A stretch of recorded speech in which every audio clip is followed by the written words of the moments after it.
Kathy's going to go first, and Josephine's going to introduce her, and then Jen's going to go second. I'll introduce them at that time. Sure. Okay.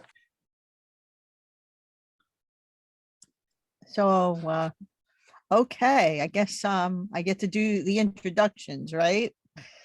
Okay, so I was so thrilled when Kathy Effner agreed to speak to our group this evening, and it's a very exciting that she's able to join us tonight, especially as a high school teacher, and you know they keep like very long hours, 60-hour weeks and more. So I'm so glad she's been able to carve some time out of her schedule to join us.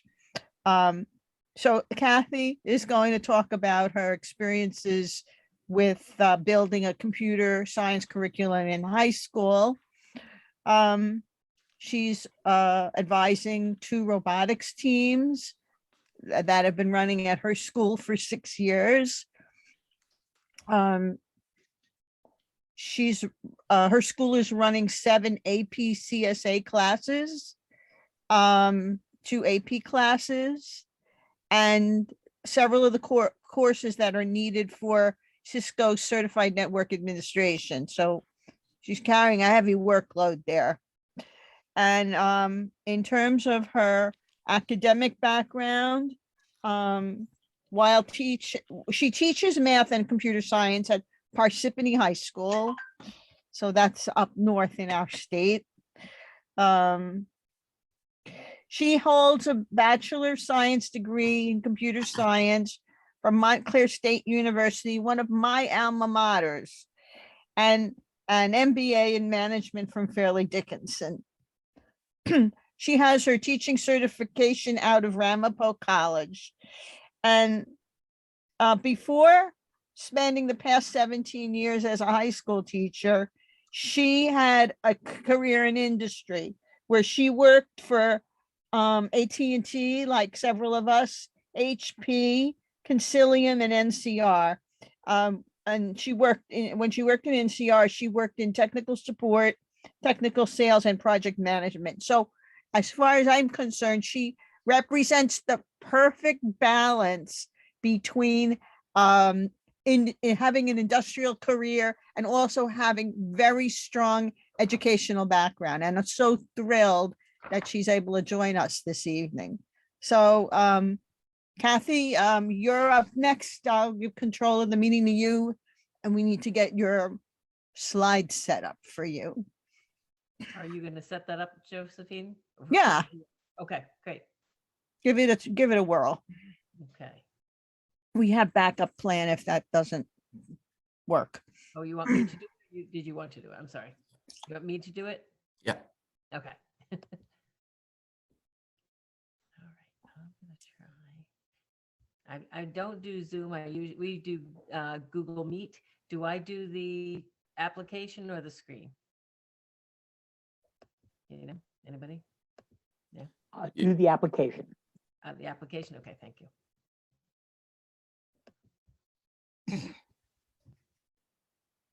There we go. Right there. Okay.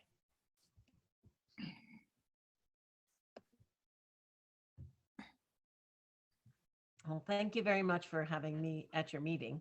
I'm thrilled and honored that you would invite me to your meeting. Kathy, Yes. I can't see your, are we supposed to see a black screen right now or a slide? Nope. There were slides. Let's try again. Let's try. I'm going to try desktop. The application was not working here. Let's see if we this one. Oh, there we There go. we go. It's now, it looks like we're in your PowerPoint. Yep. Okay. Better. Okay. So thank you very much. As I said, I'm very honored to be asked to speak at your meeting tonight.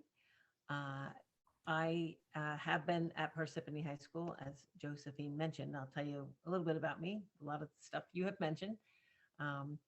But I did get a BS in computer science. And when I went to school in Montclair, I was the first graduating class with a degree in computer science. I came in and they were just announcing that, and my father said, that's a great thing. So that's what I went into. Never saw a computer before, walked in and bought my first calculator, and that was my computer. So it was an eye-opening experience. And before I left, I said, I kind of would like to touch a computer, because there were no PCs, there were terminals. And a friend of mine said, let's build this Heath kit. And so we built a small computer, and he said, I can do the building if you could do the programming. So I programmed it in Hex, and he did the building, and this was great. It was fun. We both got to learn a little bit, just a little teeny tiny course. And I got hired to AT&T, and the first thing they said to me was, which one of you built the computer? And I thought, oh, okay, we're in trouble now. But they didn't want me to build a computer. They said, this is a PC, which I'd never seen before, and we'd like you to evaluate it for use in AT&T. So that's what I did. I was part of the hardware evaluation group, and I did a lot of the printers, did some of the PCs, and then AT&T eventually got, many of you worked there, you might have heard of the end user computing centers, which was like our internal stores. And we were the people in the ivory tower who evaluated them and then supported the end user computing center. So it was a phenomenal job to have right out of college. Got to go to California, got to go to a bunch of different end user computer centers that were opening, with some graphics while I was there. And then I moved to Hewlett Packard, which I had done as a co-op when I was at Montclair. And I was there for 2 years as a system engineer, and they brought me in for PCs. And then they decided to sell PCs out of, stores and whatever. So they disbanded that, and I was disbanded and went on to technical sales and support at Concilium. And Concilium did process software. So in food processing systems, how the process goes. And so I was involved in sales support for that. And then they went, then I went and I had a child for a year. Then I came back and I went to NCR, did some project management, went to NCR, AT&T, NCR, I think that's how it went. And I did project management, technical support. I did project management for a system that went into Peachtree, I think it's called, Georgia. It was like a $2 million system. And they were coming off the mainframe and going on to AT&T systems. And so that was quite an exciting time for us. And then I had my second daughter and stayed home for quite a few years. And when I came back, my husband and I decided that there was too much movement in computer science, because he is in computer science as well, that I would go into education. So I went to Quantic and got my alternate route through Ramapo. That was a great experience, but I wanted to be a little closer to home. So I came to Parsippany Hills High School, which is about, a quarter mile from my house, which was nice. And then I went over to the high, which is a little bit further, maybe 3 miles, as the math lead teacher. And I've been there as the math lead teacher for about 15 years. So that's what I do. Parsippany Troy Hill School District, since we're a little bit north, you may not know, is a very big school district.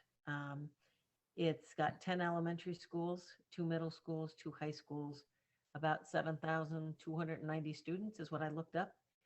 We're 94th out of 377 of the most diverse school districts. And Parsippany High School is a Title I school. The Hills, our other high school, is not. There's more apartments and more ELL, ESL, students that are coming in from other countries that are in our school than are at the Hills. So we have the 5 elementary schools go into 1 middle school, which goes into 1 high school. In terms of our program at Parsippany High School, when I became aware of it, there were 3 courses running at the Hills, but there was only 1 course running at the high. And when the person who was running it at the high, the one person was running this 1 course or he had one course, but I think he might have had a couple sections. I thought to myself, well, I probably should be maybe taking one of those sections to help him. Let me ask my boss. And my boss said, yes, I was going to ask you about that because he is going to retire and he only has one more year. I said, okay. And he goes, but he's going to the other side of town. That's not what I had anticipated, but okay, I'll do it. I can still talk to him. He's just on the other side of town. And then my principal came out and said, so you're taking that AP class? I said, nope, I'm taking an intro. Hadn't seen computer science in many, many years. And he said, no, it's an AP class. And it was. So in 2013, I took on the first AP class, which was AP CSA. It's in Java, which is an object-oriented programming language, which I had never seen before. And everybody told me that College Board would teach me it in my 4-day session, and they were wrong.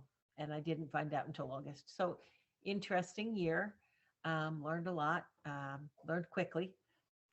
And it took a little while to get comfortable with that language. But as I looked around, I started getting nervous because I started talking to people, and I eventually took on the intro course as well. And then I started talking to people within those first 2 years. And one of the gentlemen that I ran into through, I think it was the Computer Science Teachers of America group that I belong to, was telling us that there's a very big concern because there are not enough engineers. And the problem that the Department of Defense sees that you can bring in engineers from other countries and you can outsource that, so to speak. But when you go to bring them into the Department of Defense, many of their jobs are sensitive and they can only be held by American citizens. So the concern for them was they're looking around them and looking at a bunch of, I'm going to be direct, white, old men sitting there and saying, wow, we've got to do something. So they had these concerns, and I started thinking about it. And I said, we really need to grow this program. The teacher on the other side of town felt very strongly that, if you bring more classes in, they're not going to run because those 20 kids that are taking computer science are now going to be spread out over 4 classes. And that was not my philosophy. My philosophy was, if you build it, they will come. So we had the intro course and CSA, and the intro course was in C, which is a rough intro course. And I had some students that came in who were autistic, and they were in my C class because they like computers. And I watched them and I saw them struggle. And one of them I knew from geometry, and I knew he was a very smart young man. I wasn't sure about the abstract thinking required for computer science. But what I did is I said, okay, this isn't working for you. I took the 2 gentlemen, I took them to the other side of the room and I gave them Code HS, which is a program. It's all on one, it's all in one system. They watch a little video, then they see the code running, then they get to try a little coding. They have to see what's wrong with this coding. Then they do a little code. Everything is right there. They don't go out to a compiler. They all work within the system. And the one boy really just watched the other one, but the boy that I knew did very well, and he was fine in that environment. And so then I started thinking, well, we do need computer science at different levels. And at the same time, as I'm going to my meetings, I'm hearing that they're pushing for that all schools must have computer science, and they eventually want to get to computer science as a high school requirement. So all I'm doing is looking down the road and thinking 2 things. Number one, we have students that cannot take C as an intro language. It is not a user-friendly language, at least not the way we were teaching it. So that's one thing I need to correct. And the other thing is, if all these students want to or are forced to take computer science, I need teachers to do this. And there are not a lot of computer science teachers out there. And there was one other thing that happened in that time. I met a young man, Lathan was his name, and he said, Mrs. Effner, why don't we have any hardware courses? I want to take a hardware course. And I said, yeah, why don't we have any hardware courses? So I was teaching, the first year I taught CSA, AP CSA. The second year I brought in intro I had an intro class. The third year, I brought in, actually, I think the third year I brought in AP Computer Science Principles. That was the first year. And that is it's a course that's based, the language is App Inventor by Google, and it's block-based, it's event-driven. It's a very different type of programming, which is very cool. And it's an umbrella program that teaches them all the different things. A lot of the things that are on the praxis are very similar to the principles. They talk about networking, they talk about data, they talk about programming. They do talk about ethics and impacts of computer science on the world. So it's an overreaching course, which is great. We have freshmen through senior in that course. Interesting group. So that was my third year in computer science, teaching computer science. My fourth year, I brought in robotics.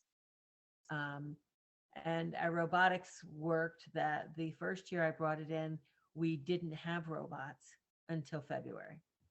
So that was an interesting beginning of my course. I told my principal, if you come in during midterms and you see me and these, whatever they were, 7 boys line dancing, that's what I'm teaching them. I don't know what to tell you.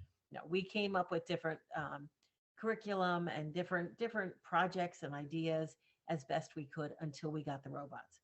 When they got the robots, they ate it up. They were so excited, and we did robots through the end of the year. The next year we come in, we're like, great, we have robots, we're ready to go. Students are excited. We started in September, and we had to leave in March because of the pandemic. Last year, we came in and didn't touch the robots all year. Nobody wanted anybody touching robots, didn't want to spread COVID. So those are the 3 years I taught robotics. This year they're teaching robotics, and hopefully they will be able to use robots all through the year. So we brought in robots. Then we, at some point in time, I don't even know if this was right where it was, I think we brought in Python, and Python is part of CodeHS. So I have a teacher who didn't take any computer science. He is teaching Python. The C course that we have, we changed it to C++, and the teacher teaching that, I believe she has a minor in computer science. So she's really knows what she's doing there. My robotics teacher is a gentleman who doesn't know how to program, doesn't have a lot of background. His brother did do FIRST Robotics, so if he needs help, he can get it. We gave him a kit, sent him home with it. And of course, we have the other side of town. There is somebody who's been teaching robotics for 3 years. So they're working together, and I'm right here with him. So now we have robotics. And then we came across the Cisco Ccna certification. And I have a teacher who took that on, who does not have any Cisco background. Her husband is in technical support and is very jealous that she's working because she will be getting the certification. She teaches networks, and right now we have networks and switching running on the other side of town, and we have one student who logs into the switching class and takes the switching class over there because we didn't have enough to run one on our side. So this is my goal. My goal is I want all students to have an opportunity to take computer science, be able to try it and see what they can do. Because to be perfectly honest, every student that comes in is coming in with a different experience. If they're ESL, they are coming from another country. They might have computer science. I have students in there. I have a student who came up to me, first thing he had was his translator. And, we're talking, he's a little better than that, but some of the words he wasn't getting. I now have his brother in there, the special ed students. If they need it, let's see what we can do. We've had a lot of special ed students in a robotics class. What can you do? How can we, manage to get to different parts of understanding of computer science for these students? So I want the students to be able to have access to it. I want my teachers to be able to teach it. And I want to prepare our students, because our students are going to go into college or the world, and they're going to be dealing with computer science, whether they're ready or not. So to me, it is a passion, and I want to make sure they're ready. I use in my higher level classes, particularly like principals, I'll have freshmen who come in and I'll say, oh, do you think you'll take another computer science class? No, I'm going to be a doctor. Okay. And then I tell them my daughter's best friend was the valedictorian from Morristown High School, #1 in her class, went to MIT, and she went to MIT for biomedical engineering. She came out of the MIT and she's now at NC Chapel Hill, and she's getting her PhD in computational biology, which means she's taking all of the data that goes through all the tests that they run. She's the one who's analyzing it. And she took one computer course in college. So I tell them, you don't know where you're going to use this. You don't know where you're going to need this. You don't know when somebody's going to expect you to be able to do this. And at least you're going to say, I'm not afraid. I think I can do this. I've done something in this area before. So that's why I'm building it. I've just told my principal, I said, we need to make our rooms a little more inviting. So now we're calling it STEM Sexy. And that's what I'm trying to do. I'm trying to, we're going to hopefully get 2 classrooms that are more usable and more friendly. In our robotics room, we would like to have tables that maybe rise and lower so you can sit at a regular desk, but rise so that they can work on the robots, that have power, so they're not crawling under the tables behind the computers to try to plug in, their battery packs or whatever they're doing. So we will be looking at all the needs of 2 of our classrooms and hopefully being able to paint it and make it look like it's an exciting place for students to be. So why do I do what I do? Problem solving, computational thinking is a very important skill. That's all they're talking about. Whenever I go to my conferences and there are people from business and colleges, but particularly businesses, all they want are problem solving skills. And being in school with students, they're not good at it. They are not good at it. And I'm trying to teach computational thinking in my computer science classes. So I have students there who tend to be that minded, but I also teach geometry. And I can really see how difficult this problem solving grit, it's not really there, and that needs to be taught. There's around 10,000 CS jobs open, and there's only 2,002 bachelor degrees that are being granted. Probably a little more since 2012, but that's the difference. The salary, the average job salary is $101,000. That's a very good reason. And I want all students to have the opportunity to study computer science. I also consider the fact that as students vary, so do their interest. So we should be ready to meet those needs. We should be offering software, hardware, cybersecurity, which we are going to get into. Robotics, I didn't put on here, data science, courses like HTML, and involving all different kinds of students in these different courses, so they have an opportunity to see what computer science is all about. And basically the way we grew our program is awareness, awareness, awareness. We speak to each math class during CSEdWeek. Okay, it's going to be next week because I couldn't do it this week. I have too much to do.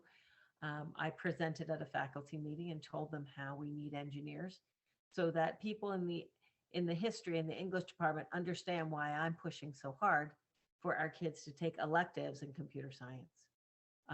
Because I want to make it more diverse. I presented to the African American Cultural Club and told them about, there's a lot of scholarships and opportunities for them. We have the CS students talk in the CS classes in the math classes about their CS classes. Talk to them about the number of opening jobs and salaries. We sometimes have called, instead of doing an hour code in my CS classes, my media specialist will contact somebody and bring me a professional who Zooms in with us. And we've had somebody from Pixar speak, somebody who spoke to us from Bing, Microsoft Bing, and tell us about their journey and how they got there and what they do and all the movie stars they met doing, the animated movies that they did. The woman that we spoke to was part of Finding Dory, I guess it is Dory. We also talk to the courses with 8th graders and their parents. And we use our robots. We demonstrate them wherever we can. When we come back after the break, the 8th graders will come and I will speak about our electives and the robots will be out there. Our robotics team, we try to bring them and go as many places as we can to get the people to see, oh, that's exciting, that's cool, that's something you can touch and feel. It's hard to say this is, you could do it with apps, but you can't really do it with a Java program. It's not quite as exciting. And also my supervisor, a middle school teacher and a middle school media specialist, and I went to CS for All. It was a script symposium down in Texas, and they talked a lot about including everyone. And so we've been trying to do some of that, as well as speak with, yesterday I spoke with a CS hub in Fairleigh Dickinson University, and there were K-5 teachers who I know they have to teach it every single year. We'll have to teach it K-8, I believe, as of 2022. So starting in September. So they're getting a lot of PD and getting prepared for that activity. I don't know that it'll fall into, they have to take something in high school. Right now, every high school has to have computer science, and we do. So that's a good thing. And the programs we use, CSA as well as principals, are both on Runestone. We brought in CS Awesome. Again, we did not have a platform. We used Eclipse, which is great because that's used in the real world. Unfortunately, it's really a bear when you're dealing with computers that need to be updated, and then they update everything and everything's wrong. And you have to go through firewalls for the school. So we decided to go to CS Awesome, which is online, and it was perfect because the year we did it was last year, which was the pandemic. So we were very lucky because all our kids have Chromebooks, so they could go to Runestone online without a problem. Our honors data structures is something as a first year. This year I'm teaching it, staying about 4 seconds ahead of my students, who are very good and very excited. And we use a variety of sources for that. I'm trying to kind of corral that course as well, but haven't gotten there on that one. Python, CodeHS, C++. We just switched over, and it's a book, and I didn't write that down, and I'm sorry, but it's not a platform. It is a book that the kids have. Our robotics, our VEX robotics, our robotics team do FTC, which is a little different robotics, but basically the same idea. And our networks and switching are Cisco. Some extracurricular activities we also offer the kids. We have a STEM Pathways, which is an endorsement on their diploma. And we have 2 different levels. One is just the regular level, and one is with distinction. Both sets of these students need to go to 3 presentations a year, so they'll have 12 at the end of 4 years. They need to belong to a STEM club. They need to take a certain number of STEM courses. The difference with the distinction is they also have to take a certain number of AP courses, and they have to do a capstone project at the end. As I mentioned before, we have 2 First Tech robotics teams. The Red Bots have been around for 6 years. Tech Hawks are a rookie team, and they're both competing. They've competed twice. So they're in swing. We also have a hack club, which is our 2nd year running, and they do different competitions for kids, like more local competitions. Okay, go program this. Use whatever language you want, and then they come back and they get, a little prize. This year we're starting senior internships, where students will be able to go out after the AP exam for 6 weeks, or 5 or 6 weeks, and hopefully we'll find positions for them in business where they can go out. Right now, the computer science kids are coming to me saying, oh, the woman running it said I should talk to you. And I'm like, I don't have any contacts in business. I've been out of business for 20 years. But we're calling around to companies. We're asking Kiwanis and the Rotary and seeing what we can come up with for them. And then our technical support services for the school itself started an internship, of course, then we went into the pandemic. But some of my seniors now, when they were freshmen, or I think they were sophomores, actually worked with TSS in an internship. And they want to bring kids in, show them the network, help them pull wires in the summer. They do work in the media center and help their other kids with Chromebooks. So that's about what I have to say about our program. I'm going to stop sharing if I can figure out how. There we are. Maybe that. There we go. Any questions? Thank you, Kathy. Maybe what we'll do is we'll go to the next speaker and then we'll have all the Q&A at the end. Yeah, I see Jan nodding. Jan, thank you, Kathy. That was really a great view into what life in computer science at your high school is like. I really appreciate the detail. So, and I'm sure we'll have some questions at the end. So Jan, would you like to introduce the next speaker? Sure, thanks, Josephine. Thanks, Kathy. My name is Jan Bozalowski. I'm adjunct professor in the STEM department at Bucks County Community College, and ACM vice chair of our organization. I had the great opportunity to invite our speaker to talk this evening, and now have the honor of introducing him to you. Our speaker, Mr. Judd Pittman, is a special consultant to the Secretary of the Pennsylvania Department of Education on STEM, where he has helped to build internal and external coalition like the STEM Ecosystems Initiative that support innovative STEM and computer science programs and policy. Mr. Pittman earned a Bachelor of Science degree from Juniata College, a Master's in Forest Ecology from Virginia Polytech Institute, and a Master's in Multicultural Education from Eastern University. In his prior work, Judd designed and delivered professional learning for the Pennsylvania Training and Technical Assistance Network. He was also a middle school science teacher for nearly a decade in the Harrisburg School District. Judd's talk this evening will be about Pennsylvania's PAsmart initiative, an innovative education and workforce strategy for STEM and computer science. The presentation will focus on policy and program efforts, including a new certification program in computer science for teachers in grades 7 to 12 in Pennsylvania. Mr. Pittman is a passionate champion for educational equity, which supports the design and development of inclusive policies and programs for all learners. So please help me welcome this evening's co-speaker for our Computer Science Education Week celebration, Mr. Judd Pittman.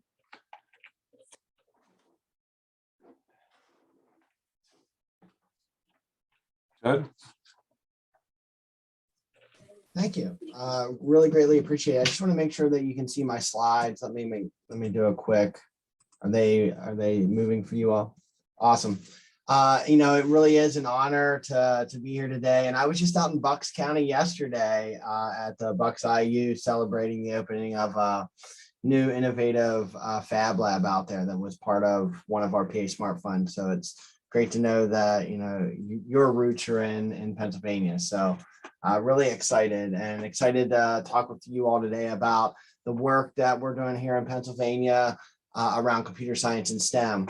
I'll start off just a little bit with, kind of giving you the history of the Pennsylvania story, how we got to where we are today, and then really dig into the PAsmart initiative and the impact that it's making. So, way back in 2016, Governor Wolf was coming into office, and he really laid out a framework for which the agencies and the Commonwealth was going to run. And it was under three tenets or three stools.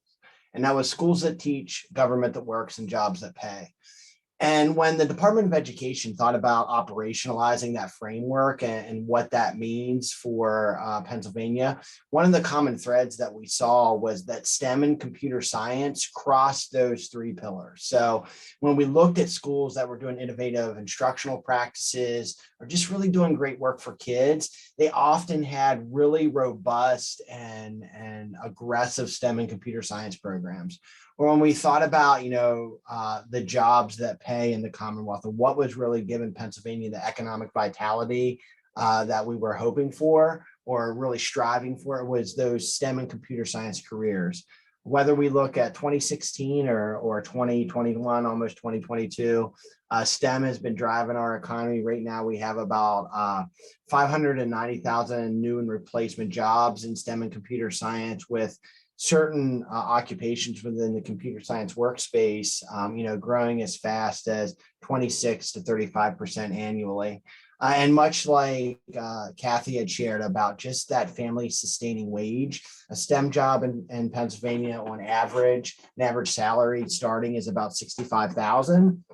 When we look at computer science related careers, we're talking north of anywhere between 86,000 and 100,000, depending on the geographic region where you get that job. If you're closer to Philadelphia or Pittsburgh, it's north of 6 figures. If you're more in the central part of the Commonwealth, it's closer to around 85K. So, what we really thought was we're going to dig into this and we're going to try to do our best to bring communities, caregivers, scholars, business and industry partners, post-secondary partners closer to the center of the program and policy making that we're going to do to operationalize Governor Wolf's vision around schools that teach, government that works, and jobs that pay. And so when we did that, we really started with, 2 really broad vision statements, and these have been the same vision statements since 2016. And we wanted to increase and diversify the number of educators that were prepared and ready to give high quality STEM experiences P20, and more importantly, increase and diversify the number of students that had access to and are included in STEM and computer science from P20 to the workforce. I really want to emphasize the inclusion piece. There's depending on how you look at your data, and I'll talk a little bit about this evening, we may have access or enrollment, but are we really including our most vulnerable, our most marginalized learners in our communities to get an opportunity to build the skills that's going to give them a family sustaining wage and a future in the STEM economy? So currently at the department, we have some core key priorities. Those that are most probably important to this community is we're really driving to have 500 certified educators in computer science by 2020. We want to increase the number of learners that have access to and included in our rigorous STEM courses. We want to continue to build networks and leadership hubs. We've committed to a collective impact approach to the work that we do. And so the idea of building networks and ecosystems and communities that can deconstruct those silos and really take a cross-sector approach is where we try to butter our bread. And to get to these priorities, we started back in 2016, 2017 with a series of stakeholder sessions. We went county to county across the Commonwealth, intermediate unit to intermediate unit. We have a series of service agencies, 29 intermediate units, and we went to each of those service agencies, each of our communities, and wanted to know what's working in STEM, what isn't working in STEM, what are you teaching, what aren't you teaching, where is it happening, what's the workforce picture. And all of those first 35 to 40 sessions, we engaged a little over 2,000 Pennsylvanians.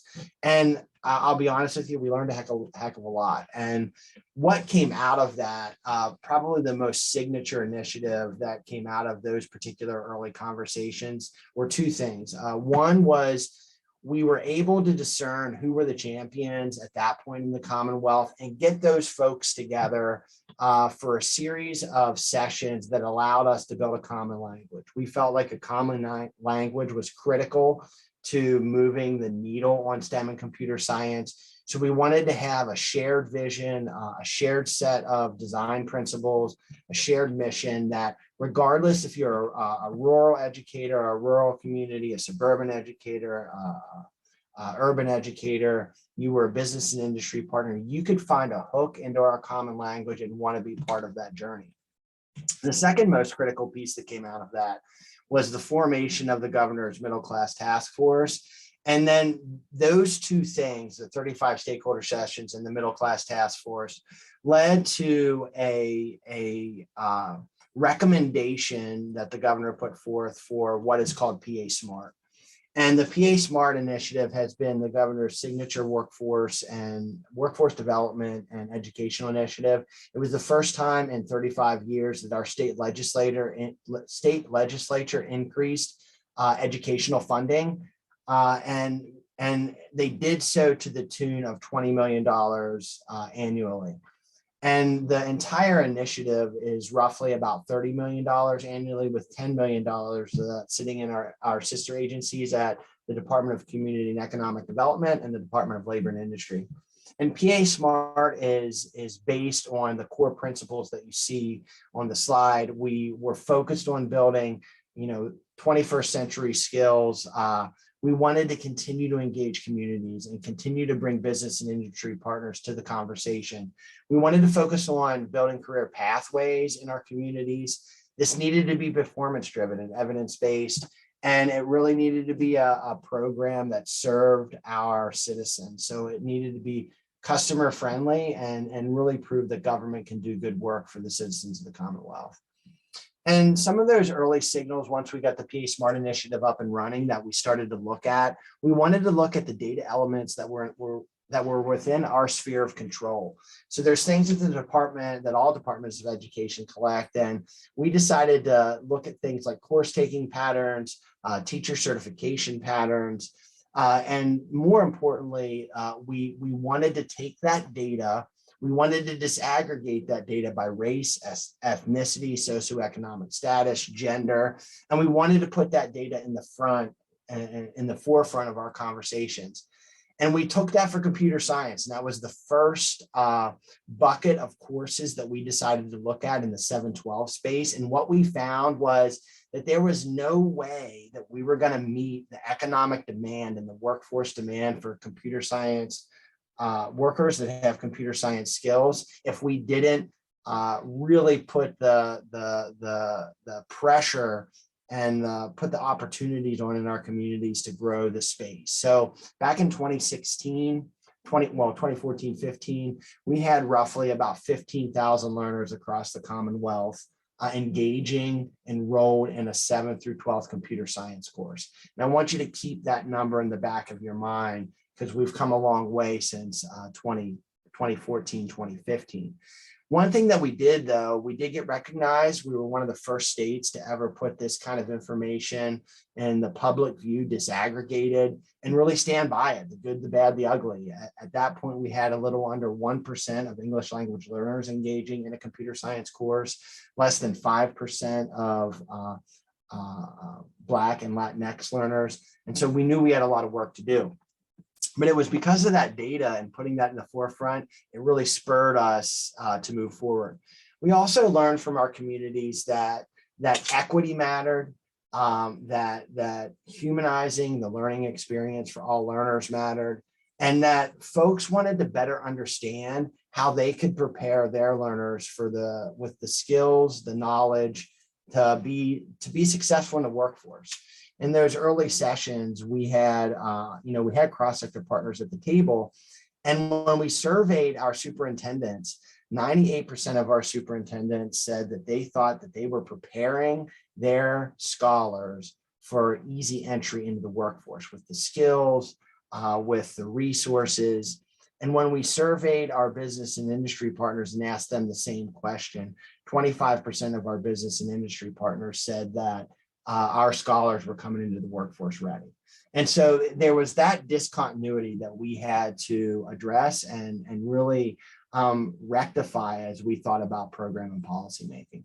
We also looked at information like broadband signals and where was there good internet access. Even to this day, as we've navigated through the pandemic, we still have a little over 500,000 Pennsylvanians that lack reliable broadband access. That's less than dial-up speed.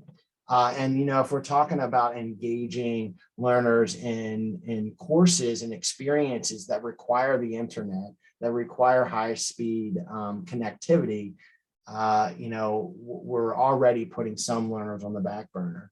And so we try to take all of these data points into consideration as we build our program and policy. We also wanted to make sure as we went across the Commonwealth, we looked at job numbers, we looked at occupational numbers, we looked at opportunities by region, by county, by community, and presented that data as we had conversations, not just talking about aggregated national data, but really digging into what are the opportunities within your community. So in some parts of the Commonwealth, Wind turbine service technicians were growing at 61%. In other parts of the Commonwealth, computer information and research scientists were growing at 15% with an average salary of $122,000. And we wanted to make sure that we shared those opportunities with our educators so that they could best prepare the scholars for entry into those workforce spaces. We also wanted to look at educator data, because if we're thinking about diversifying those educators that are ready to engage, and we want to put all players into the game and put all players to be able to see the field, we needed to know who were the players. And one thing that we found, across all of the STEM discipline certifications was from 2010 to now, we have decreasing numbers of educators. We have a significant educator crisis in Pennsylvania.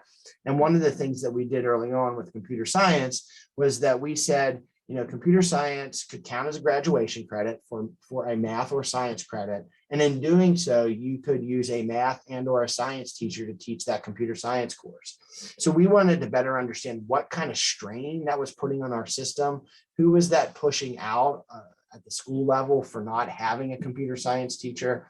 And what would we need to do to design an innovative certification program? And so when we look at PAsmart, and we fast forward from 2018 to now, we've given out little over $60 million worth of investment in STEM and computer science across the Commonwealth. We've given out 403 targeted grants of $35,000 each to 403 different school districts. We have 500 LEAs in Pennsylvania, and we've hit 403 of them to date. And that was $35,000 for resources, equipment, or substitute costs, or travel, or stipends.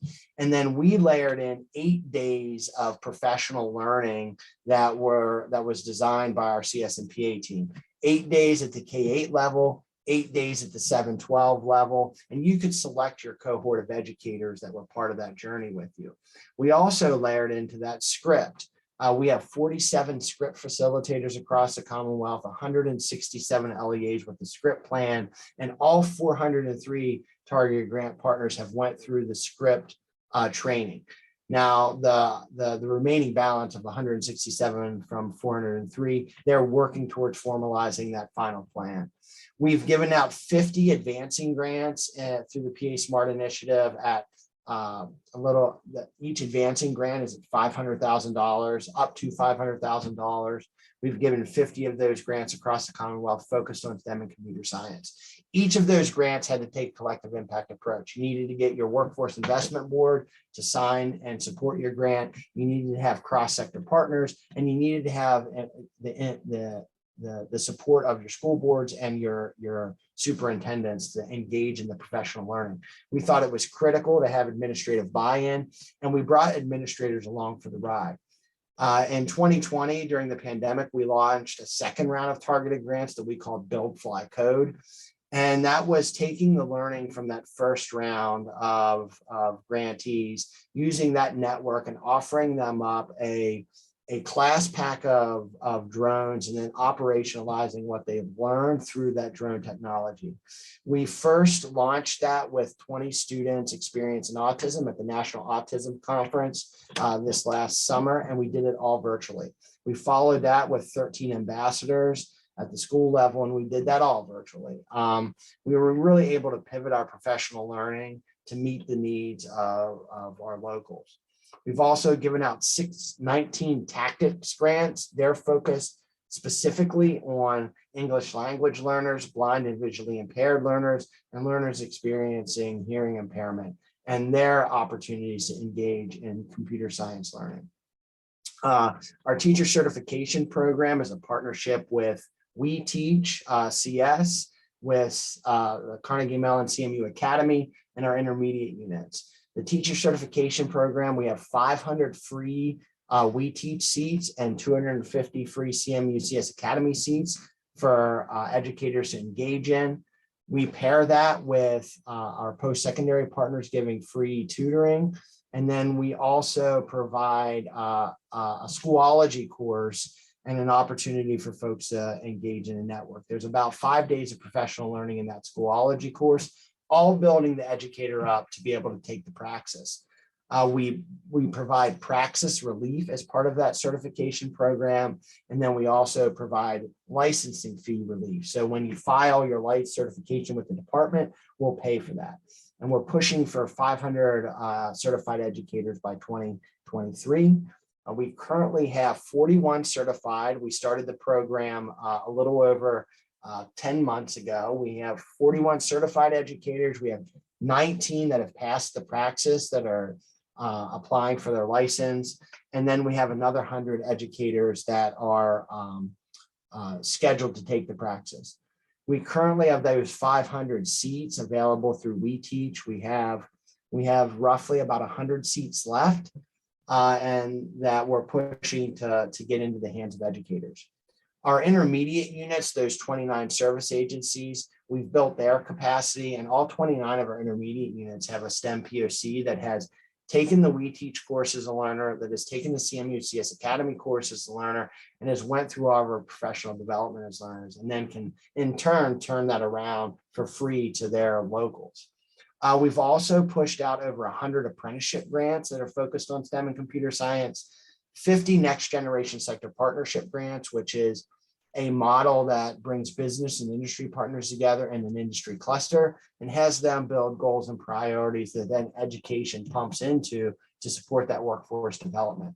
We've given out 199 teacher in the workplace grants, and they are where educators and administrators partner with the business and industry in their region, and they get into the workplace with that business and industry partner and design learning experiences for their scholars that model the workplace skills and knowledge and habits that you need to be successful in that particular industry cluster.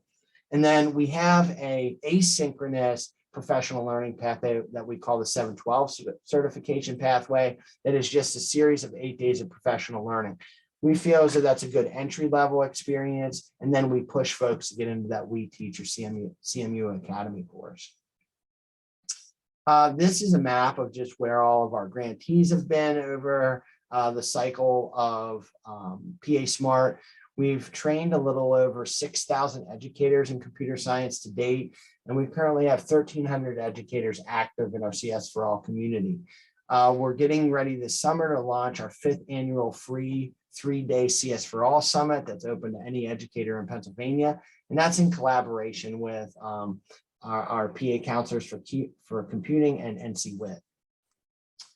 We also focus on building resources. So we have a universally designed CS curricular framework. We have a CS teacher toolkit that has a variety of universally designed resources from K to 8 and 7 to 12. We have an administrator's toolkit, so administrators know what to look for in the classroom. This year, we launched our first Act 45 course for administrators, which is a professional development opportunity focused on computer science for administrators. And then we have a CS caregiver toolkit. We were really excited about one of our collective impact partners. This past year, we worked with our Pennsylvania PBS stations to launch a family night coding, which was an opportunity for caregivers to sit down with their scholars in their home, not need a computer, only be able to, only need a TV signal and hop on and watch a 56-minute episode of everything you need to know about computer science and engage in some asynchronous, unplugged activities as they were going through it. We also partnered with PBS and Carnegie Mellon University to launch what's called the Robot Doctor, which looks at operationalizing mathematics and computer science in the form of robotics. And that's also a PBS. That's a 8-episode miniseries. Both of those resources were nominated for Emmys this year, and we're really excited about the work that we're going to continue to grow with PBS around computer science and STEM. And then again, we focused on our intermediate units and building their capacity. We have 29 STEM POCs. We've started to work with our special education partners over the last 3 years. They're called TAC, and they're ensuring that all of our resources are universally designed, that are taking the most vulnerable up front and designing with them in mind first. We're also really deep with our post-secondary partners across these catchments. And one of our final networking strategies is STEM ecosystems. We have 8 nationally recognized STEM ecosystems. When we started in 2016, Philadelphia and Pittsburgh had just applied to be part of that community. And we've since grown to 6 more internationally recognized, and we have another half a dozen that we say are state recognized. They have formed and bound together in the last 18 months to form what's called the Pennsylvania Statewide STEM ecosystem. And they keep those networks together, providing professional learning opportunities, panel discussions, updates, mentoring on how to go at the PAsmart grants, a variety of supports for communities across the Commonwealth. And we're really excited about continuing that collective impact approach. So what have we learned? We've learned that, one, access is not enough. So if we think back to that number of 15,000, we currently, as of 1920, and the course taking pattern data is available right now, we're just finalizing it. But in 1920, we had a little over 220,000 learners that were enrolled in a 712 computer science course. We also learned that early learning matters. We had focused a lot of our energy on the early ages, our K through 8, and really our K through 5. And by doing so, it's ignited the department to begin taking course taking pattern data at the K through 6 level. And this was the first year that we did that. We had 122,000 scholars engaging in computer sciences at K6. And we think that's important because we want to build that demand. We want kids to get to middle school and high school and say, we've already done that. We want to challenge educators. We want to challenge school communities to give them more. We currently have 624 LEAs. That's almost 80% of our LEAs. We have 500 school districts, but then all of our charters in the Commonwealth are considered LEAs, so we have a little over 700 LEAs. We have 624 of them offering computer science. We have a little over 1,000 schools offering CS. When we disaggregate that, this is where the inclusion piece matters. Only 42% of our CS learners are female. Only 11% of that 220,000 are Black, 12% Latinx, 17% special education, and less than 3% English language learners. The number of white students enrolled is a little over 165,000. So we have a lot of work to do yet when we talk about inclusion and really including all of our learners to get beyond the access piece, but getting them in the classes learning about computer science. The other thing that we've learned is we need to chunk our professional learning and chunk it into smaller pieces, especially as we move through the pandemic. Smaller chunks of professional learning that have synchronous and asynchronous options that are at different times, not during the school day. We're really having to flex and readjust our model to meet educators, administrators, and communities' needs.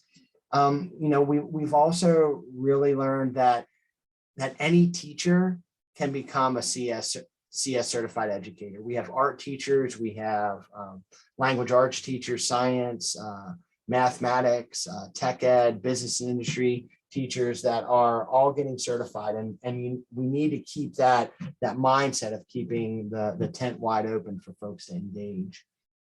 And then, really what's next for Pennsylvania, we're getting ready to launch another round of PAsmart grants. Our Build Fly Code program is focusing on migrant scholars.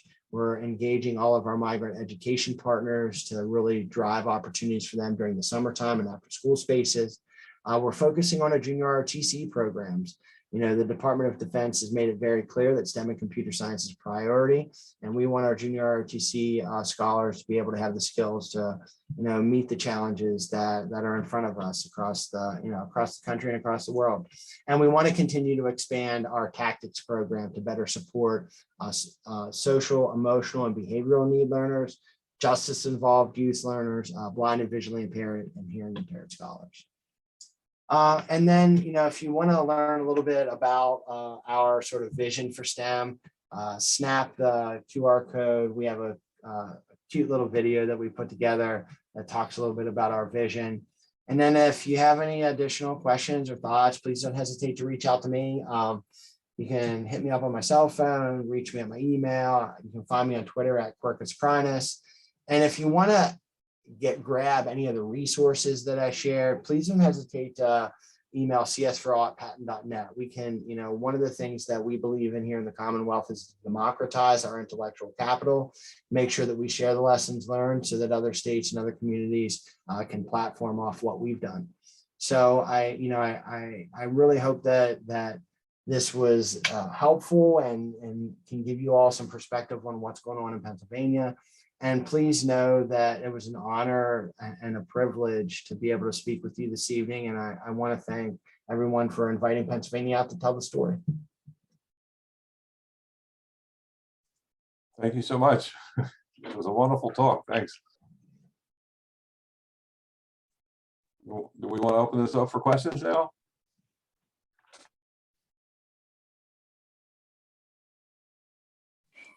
Judd, can you put that information you showed on the last slide on the chat? It'll be Yeah. really good. Yeah, thank you. Yeah, I definitely do that.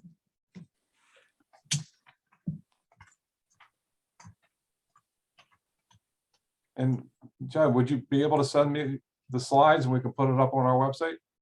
Yeah, I will. I'll send you the slides. There's all kinds of resources in the slides, like links to websites, the stem.pa.gov site, all of our grant sites. And, if there's any ever resources that you want, like grant language or example RFPs, we would gladly share all of that stuff. We're here to be collaborators and partners in the CS journey. So anything that y'all would want, we share. Okay. For everyone who's listening, we have a download sections on our webpage. This video will be a link for this video will be available, as well as the slides for the speakers this evening. Yeah, this is Josephine, and we do have a couple questions in the chat. So maybe I can read them and we can go through them, and then I suppose people can use the raise hand feature of Zoom or chime in if they have a question or comment.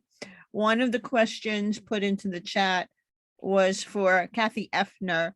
And the question is, it's like a two-part question. How can computer science professionals provide assistance, support, or other resources that might make a difference in supporting K-12 computer science education? This is a pretty broad question, but you might have some thoughts on that. And then, are there any specific actions that computer science professionals could take to support you and the type of work that you're currently doing? Yes, what I would say is, at the high school level, I know that we ask for presentations. It's so fascinating for people to know where different people are working, what degrees they got. I used to, when I did geometry before, I came back to it recently. I would have geometry in the real world, and I would tell the kids, go home and ask your parents where they use geometry. And I'd be surprised. I would have parents come and they would be firemen and all these different things. So a lot of our students don't really know what their parents do and how they use computer science in their jobs. So it's any kind of real world experience that we can get, I find is critical for the students. They really can connect with that. And then all of a sudden they're seeing, what's going on. Today, I showed them a video on how the movie Tango was made and the hair. They were talking about pseudo-random numbers, and the kids were, fascinated to realize that, oh yeah, I'm watching this movie, and somebody actually had to create every little thing, and all the people that were on the team to create hair. So any kind of real world experience is great. Also, we have been working with, we're going to be starting to work with a group called From Teals. Have you ever heard of them? What is it again? T-E-A-L-S, like the color teal. Heels? Teals, T-E-A-L-S. It is part of the philanthropic arm of Microsoft. And what Teals does is they go into schools and they help schools, particularly schools that don't have, that have newer programs in computer science. So they're going to be coming in to our schools and excuse me, we have one teacher who's new to Python and we have another teacher who's new to CSA. So one is at each school and they will set up a professional to work with this person. Now, if it was, I'm starting a brand new program, they can be in there every day. And they will set a professional up to do that and come in. For us, it's more of a lab situation. They'll have somebody come in maybe once or twice a week, plus our schedule rolls. So it has to be first block. But that is some place that would be very helpful. If anybody's out there, to contact TEALS and say, you know, what can I do to help them? And they help us they come in, they look at our diversity, try to help us with that, but they also help us with rigor. You know, I'm a teacher and I'm in a classroom, and I remember being in college and there were the daytime teachers, which were teachers, and then there were the nighttime teachers who were the business people. So I took assembler language daytime and my teacher said, here's a program, go put it in and run it and see how it goes. I did that for a semester, and then I took one at night with a guy from ADP, and I was carrying around a box of, you know, 15-inch box of cards going, oh my gosh, I don't even know what I'm doing here. The transition was so great. So this is a way, that's why I want them to see the real world. I haven't seen the real world in a very long time. I would like people to come in. And so those are things that that plus the internships. As I said, we're just getting our internship started, and it's really hard to reach out to a company cold and just say, hi, I'm from the local high school. Can you take a couple of my kids in? But our kids, the ones that are going right now, they're all in higher level computer science classes. So to be able to put them on a 5-week project that they can work in the environment of the business and see what it's like and feel what it's like, and then come out at the end and say, here's something hopefully you can use. That's really what would be a big help to us as well. Thank you. It's very, very important, and I can really see the need for it. And I wish I had that opportunity when I was in high school. I did not have that opportunity, but the need is probably greater than it ever was. There's another question, thank you, for Kathy Effner. Have any of your hardware-related classes use small, inexpensive computer platforms such as Raspberry Pi or Arduino to give students opportunities to learn how operating systems work, how to work with data that isn't primarily business data, and interact with real-world input-output devices and signals? At this time, we don't have anything like that. I attended Gen Cyber, which is a PD for teachers teaching cybersecurity type of courses. And in that, I did use the Raspberry Pi. We did some sniffing and that type of thing. If those devices are used right now in our school, they would probably be used in the networking class. But we will not probably get into too deep in the cybersecurity area. There's so many firewalls in our district. It's just trying to get them to understand anything. It's a constant fight. You want to do what? Oh my gosh, we're trying to teach these kids. But I do see there is a viable use for it. I just have not had the opportunity to really learn more about it to see where it would fall into one of our courses. Thank you. Okay, I'm scrolling down here through some of the questions. Let's see here. I don't see any other questions in the chat. Are there any questions from the floor that someone might like to ask for either of our speakers?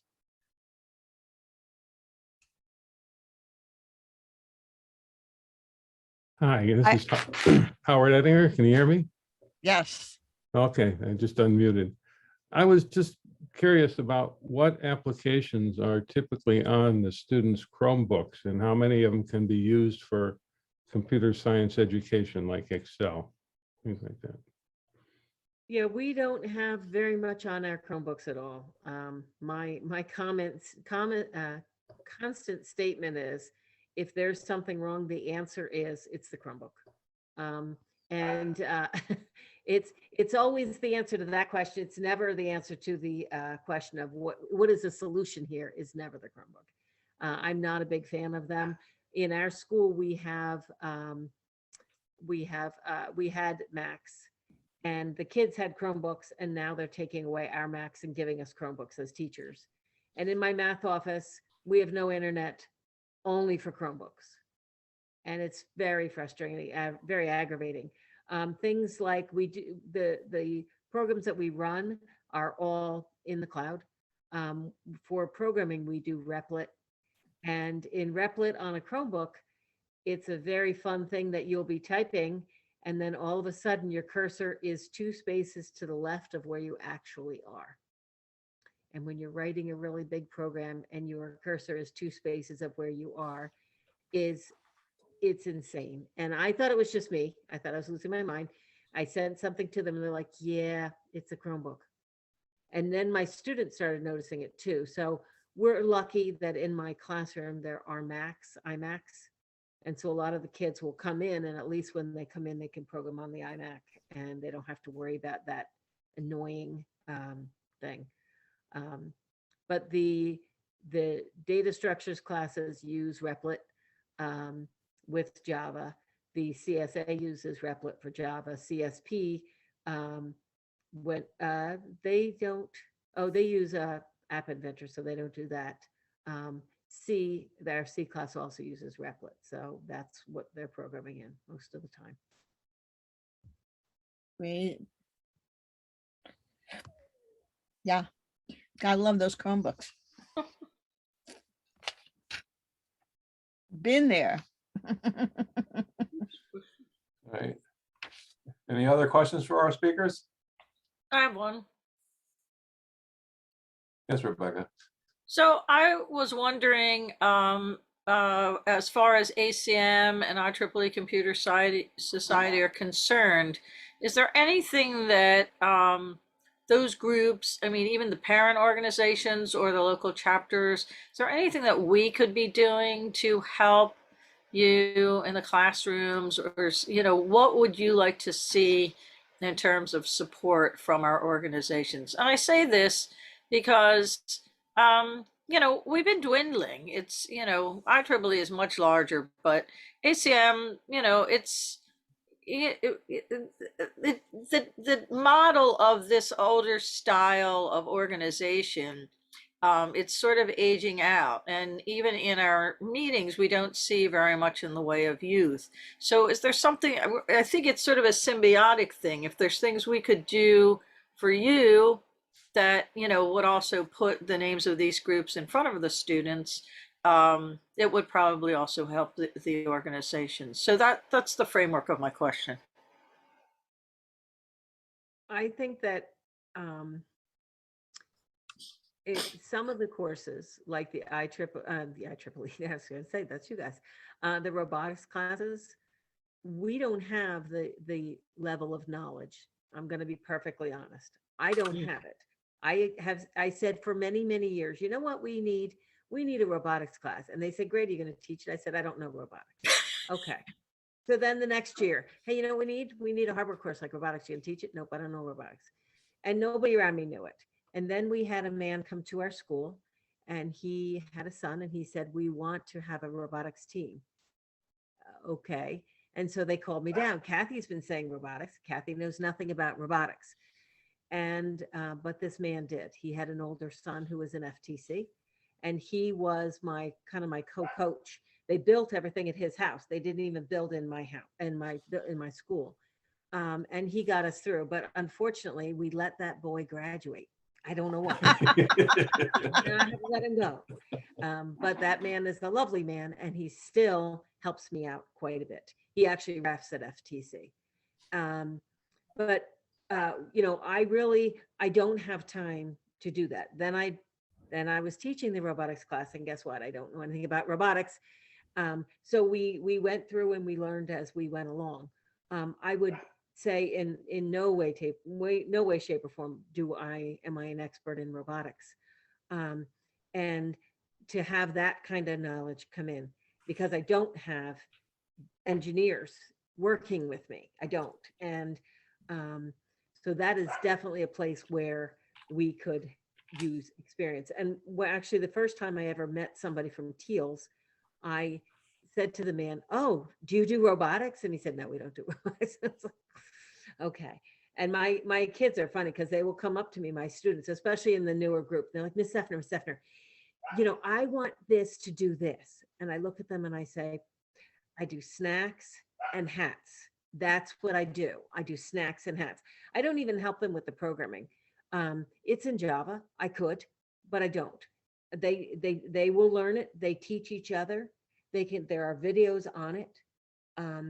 And so I am there, I will help them, but I have to do all the other organization, getting the bus, getting the this, getting the that. Having a school team is much more cumbersome than having a home team. And, you know, I've had to work with the parents to try to get them to start not sponsor group, supporters of our team so that we can have an outside bank account.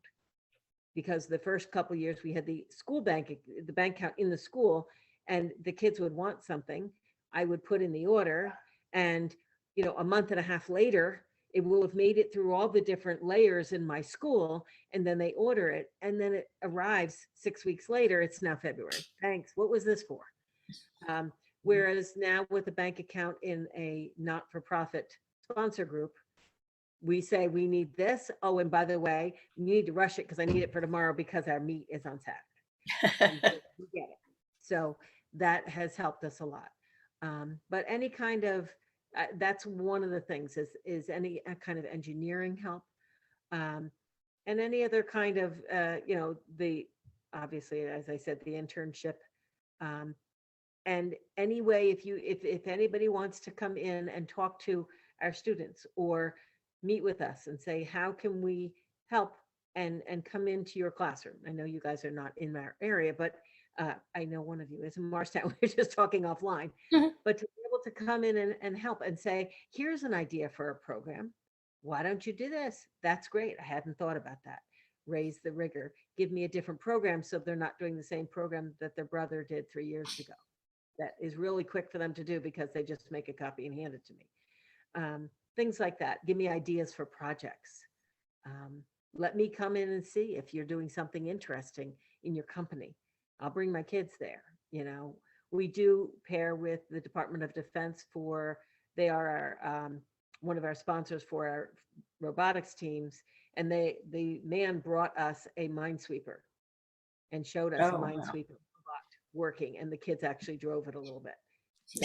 That's priceless, you know.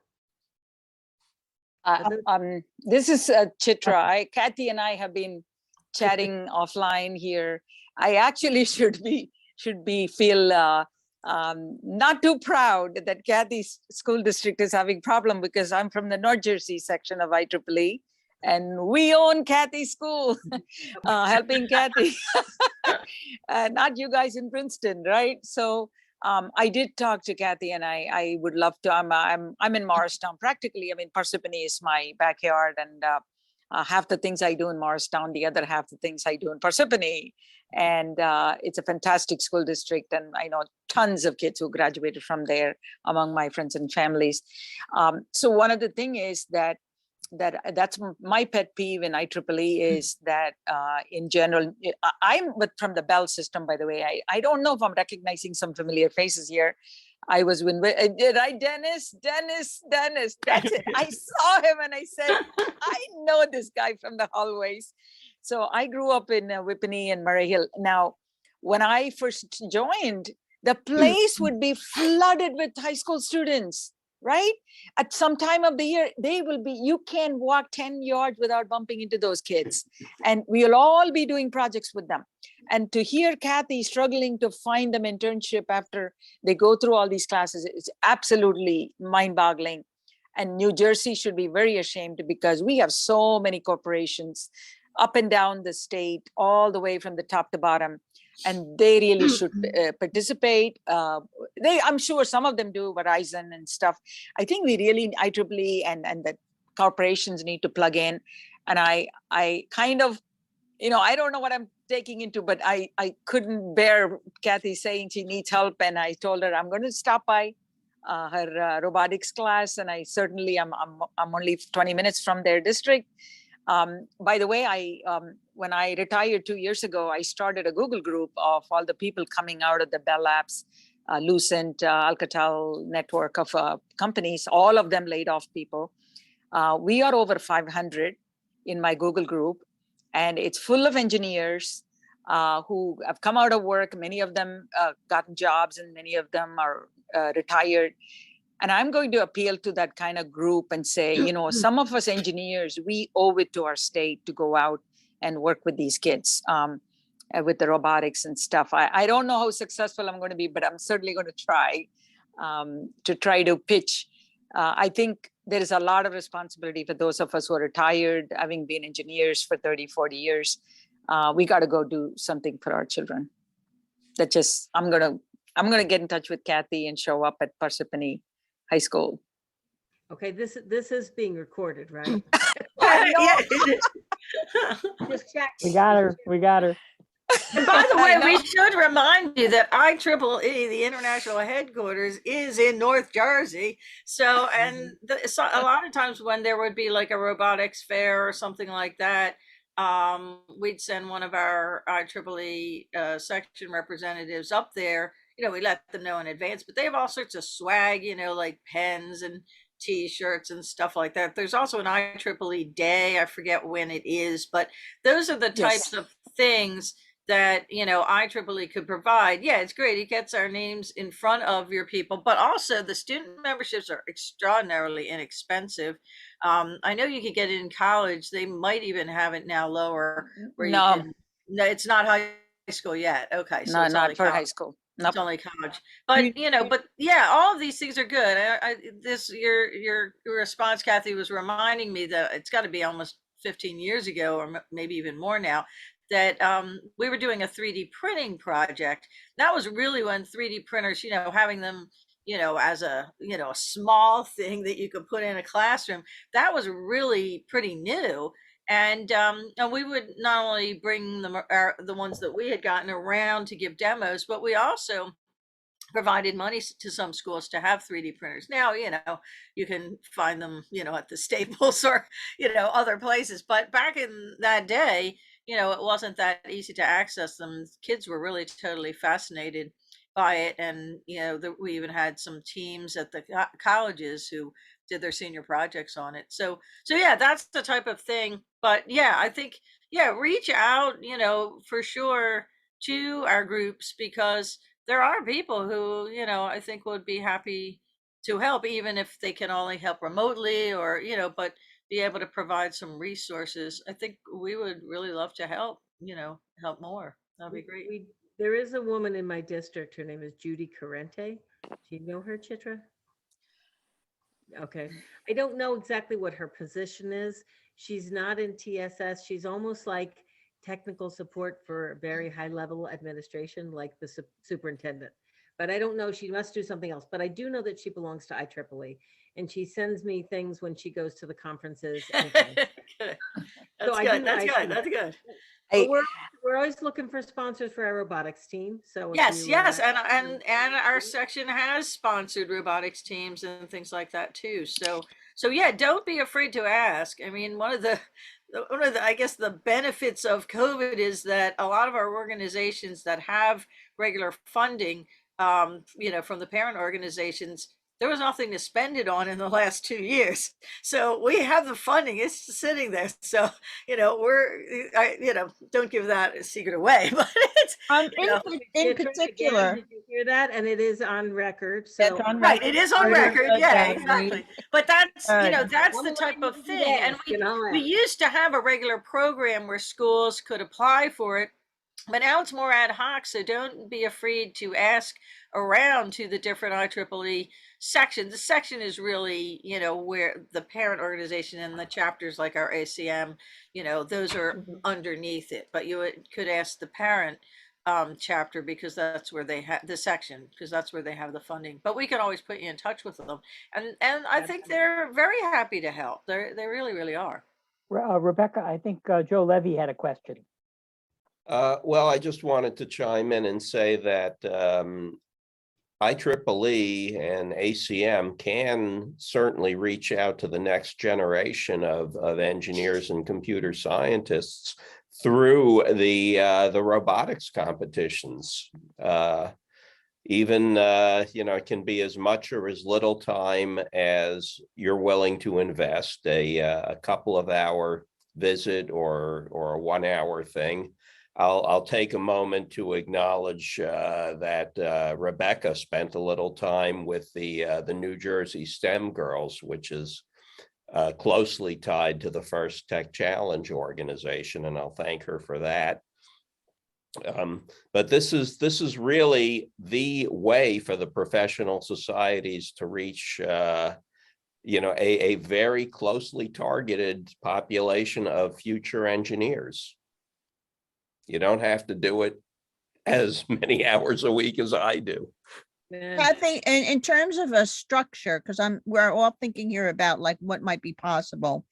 Yesterday when we had our UXPA chapter meeting, one of the possibilities we started discussing was the idea of having maybe a speakers bureau within the chapter that then if like someone like you or any K through 12 teacher wanted someone to come and give a presentation or a workshop on a particular technical topic, we could have these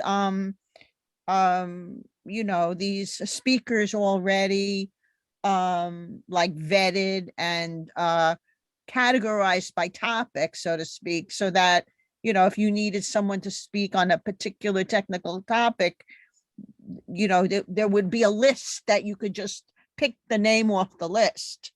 How does that sound? That would be great. That would be great, because as they get into, when we're putting the robots together in class, there's a direction to put them together.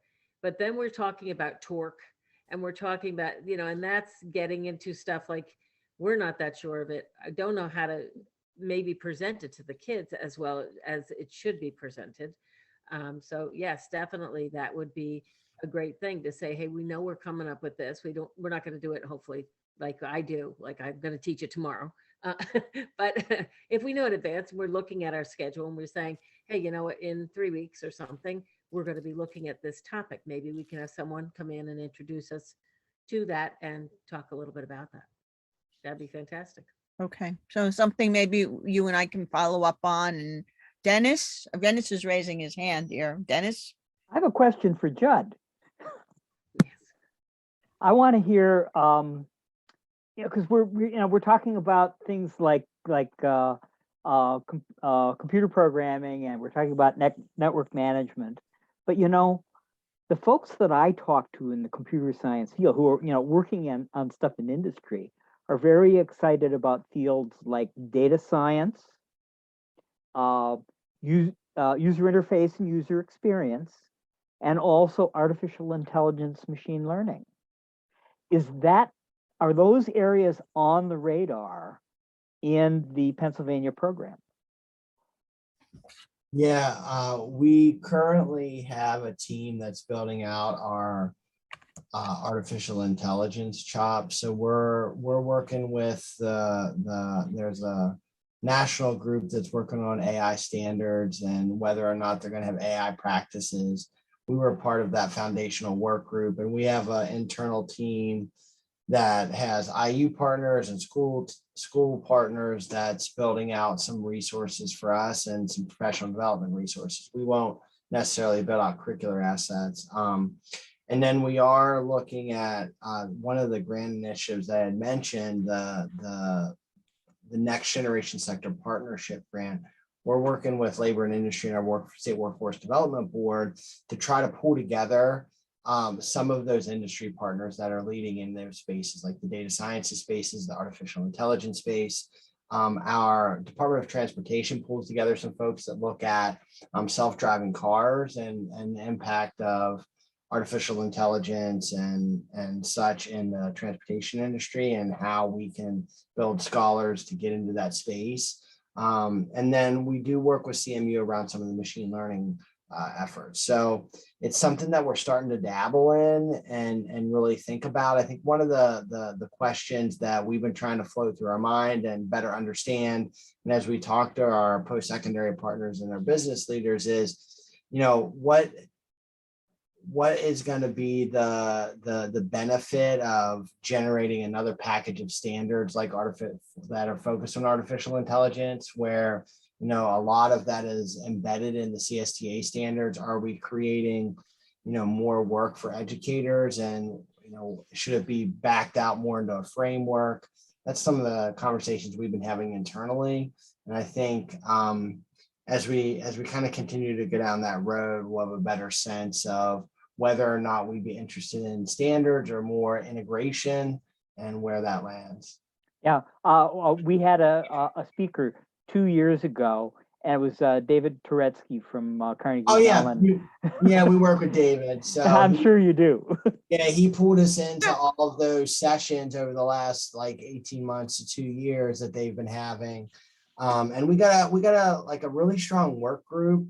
We'll have our first professional development modules this winter that we've developed. It'll be interesting to see like just where educators and where communities take off on it. Like in Pittsburgh and that region, there's definitely a lot of interest.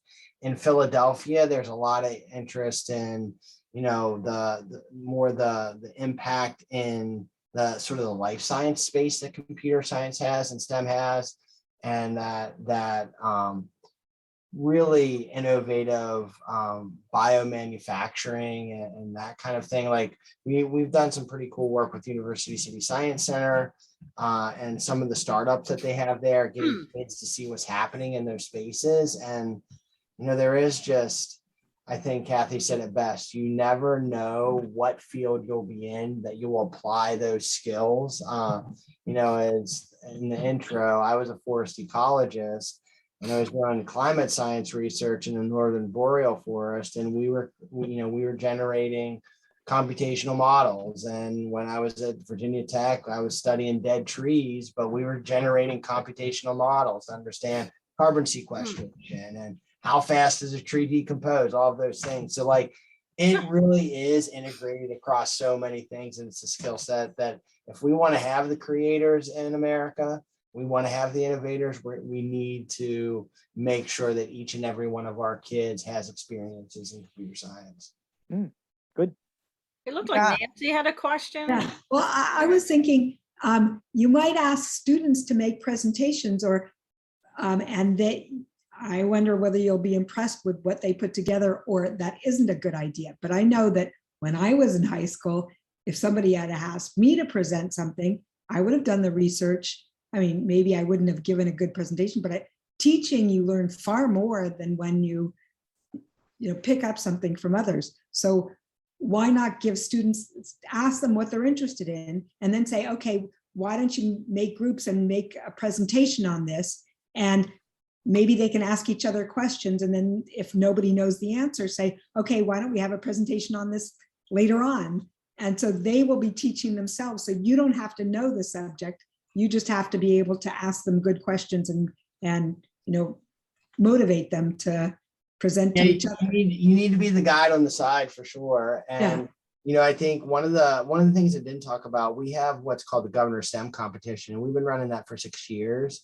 And the projects that come out of that, the students design, we have a really generic theme. It's you have to design a solution that benefits Pennsylvanians. And they've come up with, like, as a result of the opioid crisis, everything from like these automated pill dispensers that track. We've had like robotic snow plows. We've had things like, the kids have generated apps that help folks identify the spotted lanternfly and where it's killed. And that app goes back to Penn State and gives the Department of Ag and Penn State the data. The kids have walked away. We have 12 patent pendings over 6 years with high school students. And we don't elevate their voice enough. Like, they have the solutions, and it isn't clouded like, our adult mind. So I'm all on board, Nancy, with, more student voice, let them drive the learning. And, we just need to get the hell out of the way most of the time. Another thing that I went to many years ago, maybe, I don't know, maybe it was 10 years ago, there were pitch days where people would pitch ideas and then we would form teams, and you get on a team and you try to get people that could help you with your pitch idea. And so students could pitch something and then, other people could join and help them. So some people are good at ideas and some people are good at helping other people implement ideas. And then, and then they can identify what they need help with. And maybe you can ask the others in the class. And, I can imagine that some people will have some skills that can be useful to some other teams. We do presentations, and we will ask them, find out about different engineers, find out about different products, find about, so they do that, which makes me really happy. And a lot of times it's very informative to them, each other's as well as their own. In terms of the pitch, I can see that involving like the business people as well. And I think it's a great idea. And this is going to sound really cynical, and I'm sorry. I can also see this. This is what we're going to do. You're going to pitch your ideas, and this will be it. It's really dragging it out of them. So I think it has to be the right class and it has to be the right time. In CSP, they create apps, and they're supposed to be socially viable, like a good reason for them to be there. And some of them do come up with that, and some of them do come up with a way that they can explain why Hangman is socially viable. Multiple do that. I grade the AP exams, and I'm like, here we go. But they, so to have that creative outlet is great. And I do tell them, I say, when we're creating apps in school, and you have a good app, that's what you might want to use. If you have a great app that'll fit for the AP exam, definitely save that until you're going to do the AP exam. And by the way, if you have a money-making app, do not even do one stroke in this building because of intellectual property. The school will own it. So take it on home and do that app at home. I'm going to teach you how to do it, but do it at home.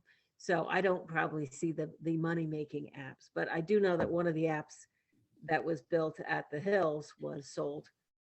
There's a kid who sold it. I can't remember exactly what it did. It was, or at least, I don't know if it was sold, but I know it's being used in either a nursing home or some kind of rehab type of place in locally. It's interesting that you say that students shouldn't bring it in. I got the impression that at Stanford, if a student comes up with an idea, they own the idea. If a professor or staff member comes up with an idea, Stanford owns the idea because they were employed by Stanford. So Yeah, is there any way?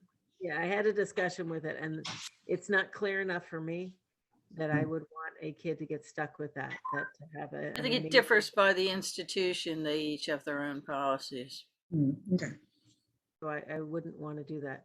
But I wanted to say to Judd that I applaud the work that you've done in Pennsylvania. And I know that it being such a wide open space and one that has so many rural areas, what a job it's been, especially through the pandemic. I have a niece who lives out there, and basically if her husband is on the internet, nobody else is on anything.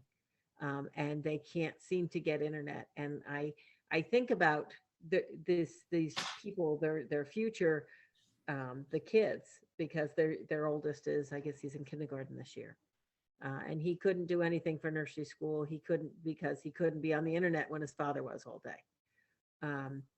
And as he goes through kindergarten and on, they're going to need more internet, and they just don't have it. Like there's a road over there and there's a road over there, but they can't get it to them for some reason. So there's a lot of, I think there's a lot less of that in New Jersey. Of course, I'm from the north, and you guys probably see it more in the south than we see it in the north, but it's a job.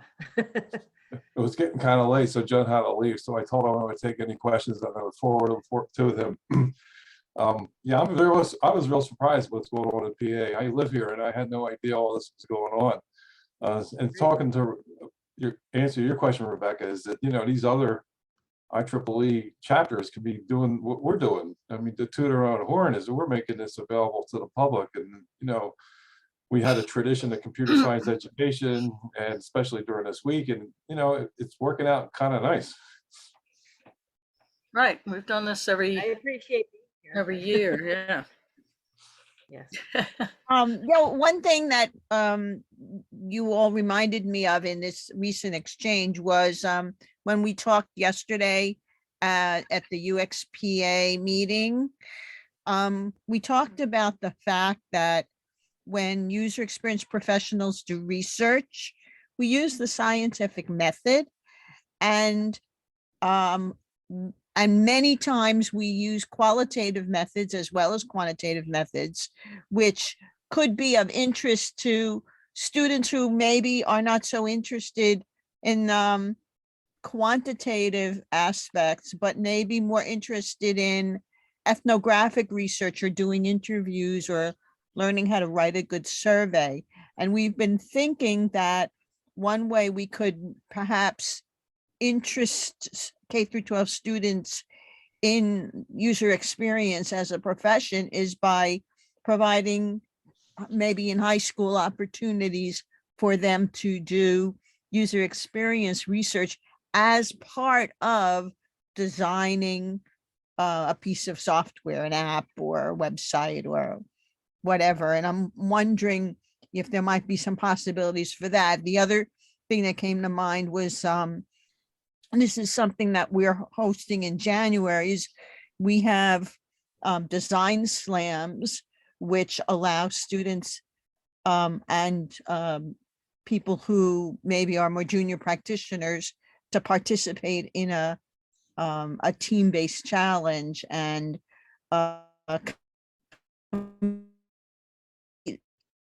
with each other of a design problem period of a couple of hours. So these are kinds of things that I think could be appealing to students, not just students who are maybe looking at STEM professions, but also ones who might have an inclination towards social science research or even the humanities. It might be interesting to get a team together that isn't, 3 Java programmers. Yeah, You know what I mean? I do. Get somebody who wants to do business, get somebody who is thinking psychology, get somebody who is, so they can start to see that all of these things are important when you're developing apps. Some of the apps that they build, of course, they're on a time crunch just because they have other things to do. And I look at it and I go, would you buy this app? There's just not even a name on it. There's like X and Y. Where's the directions? Hello. So they're not looking at that. They're looking at, I have to do A, B, and C instead of looking at the big picture. So that sounds like a really cool thing. I'd love to have more information on that. Yeah, let's talk about that, Kathy, offline afterwards. I was also surprised to hear that IEEE doesn't offer student memberships to high school students. I mean, Well, We it's a professional offered, society. we offered prizes for one of the science fairs, student Okay. science fairs, the North Jersey Regional Science Fair that's sponsored by Bell Labs. And we wanted to offer membership to the students and nothing. I mean, what is worse to me is, set aside the students, the STEM teachers like Kathy, all over the country, for example, they should have free membership for IEEE. There is no way we should be charging hundreds of dollars a year for people like Kathy to be part of IEEE. And talk about all these robotics teachers all over the state and the country. That's one of the items I wanted to take up with our new, I guess we have a new panel of executives for IEEE. I mean, there's a lot of money out there, and this is one of the places they should set aside and say, no membership fee for those who teach STEM. Very simple, right?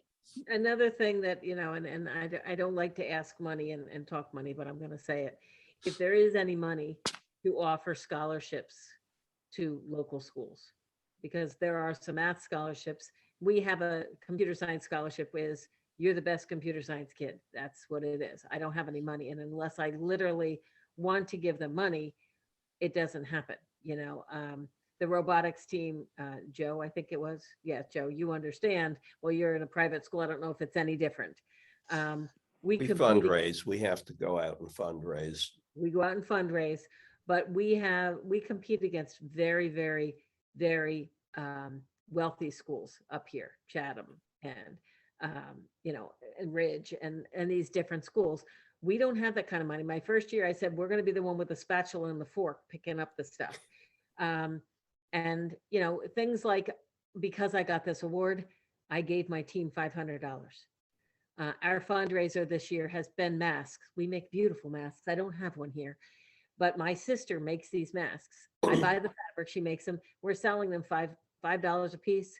I think we've made about $700 this year.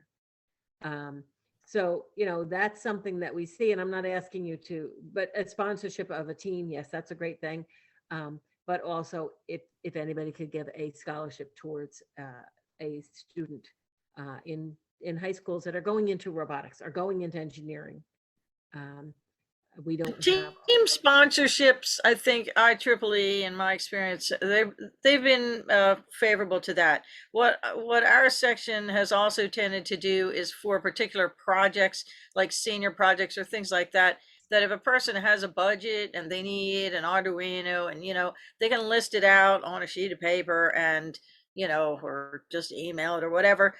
We sort of like to buy stuff rather than like an open-ended, you know, here's a blank check. It's like if there's a list of things, and we won't buy the stuff, but we'll say, oh, okay, that's going to cost $720. So here's the check to buy those things. And, you know, we don't check up on the people afterwards, but, you know, but then they get them. And sometimes, you know, they'll show us the result of the project. So that's I think, you know, at least our group, you know, every group is different, but our group has tended to be more in that vein where, you know, we're sort of looking for a particular thing that we can, or effort that we can support. we have a couple grants through school that are the same way.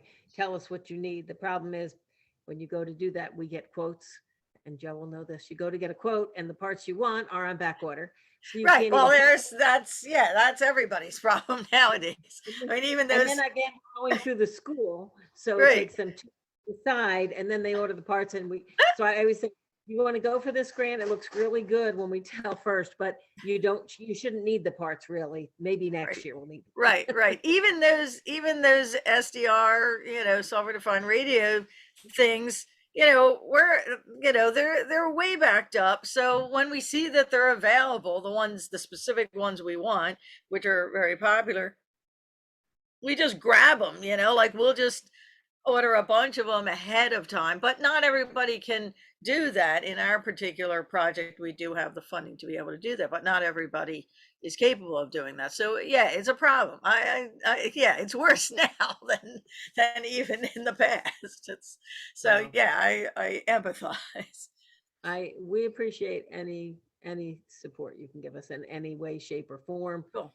Human, online, money, not money, just Not money. It's just nice. It's nice to know that you're out there, and Yeah. having those resources is great. And I have some great contacts now with Chitra. I'm going to speak to her. I'm going to speak to Josephine, and we're going to get lots of help. We're going to be amazing. You'll see all my engineers popping out of my school. It's great. All right. Thank you very much, Kathy. Thank you, Jan, for bringing Judd. Been a really very good discussion.